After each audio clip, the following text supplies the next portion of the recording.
po ulit sa ating YouTube channel.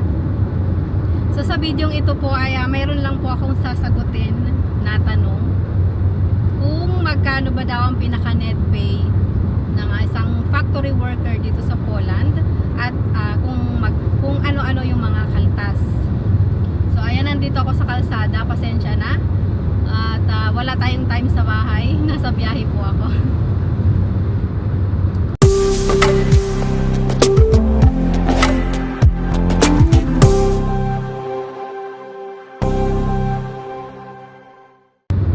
Ayan, balik tayo sa kanilang mga tanong.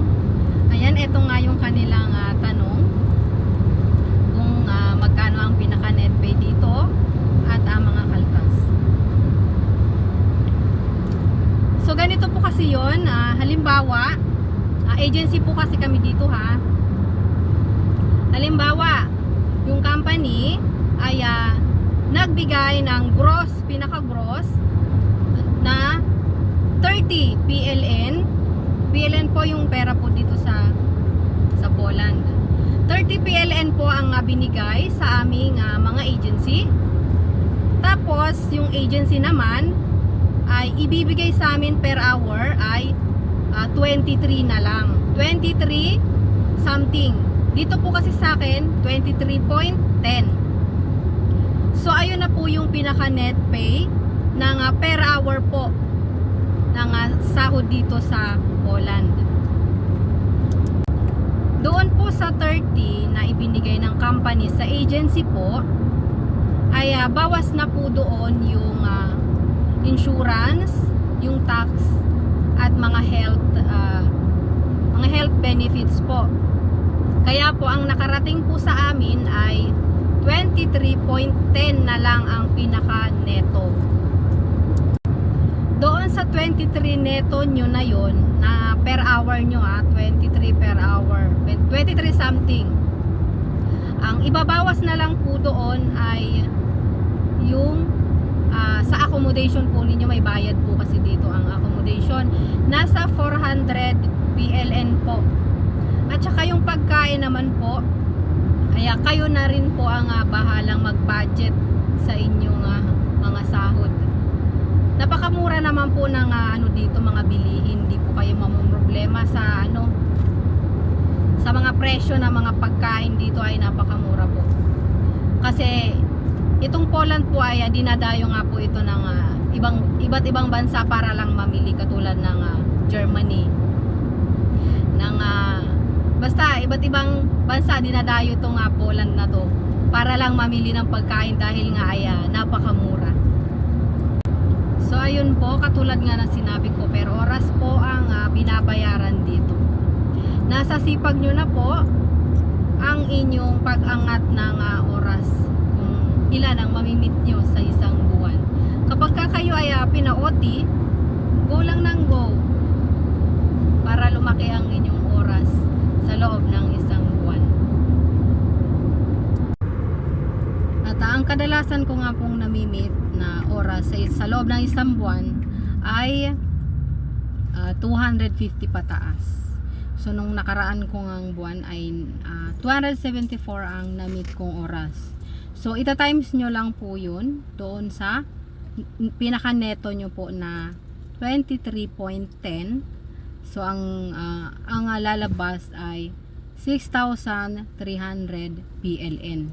So doon sa 6,000, halimbawa ang sinahod nyo 6,300 PLN, ibabawas po ng agency na lang doon ay 400 sa accommodation po. Yun na lang po yung ibabawas doon.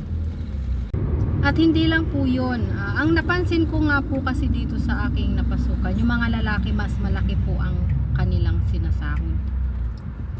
Kasi kapag maganda yung iyong napwestuhan na trabaho, ay mas mahaba yung iyong oras. Yung sinabi ko kasing 274 na mamimit mo, sa babae lang yun. Sa mga lalaki kasi magkaiba, mas mahaba yung kanilang oras kapag nga sinabi ko na maganda yung inyong napaglagyan na pwesto. mas maganda ang sahod. Sa trabaho naman po dito ay napakagaan naman po ng trabaho dito. Sa lalaki napakagaan din. Katulad dito sa napasukan ko ay electronics.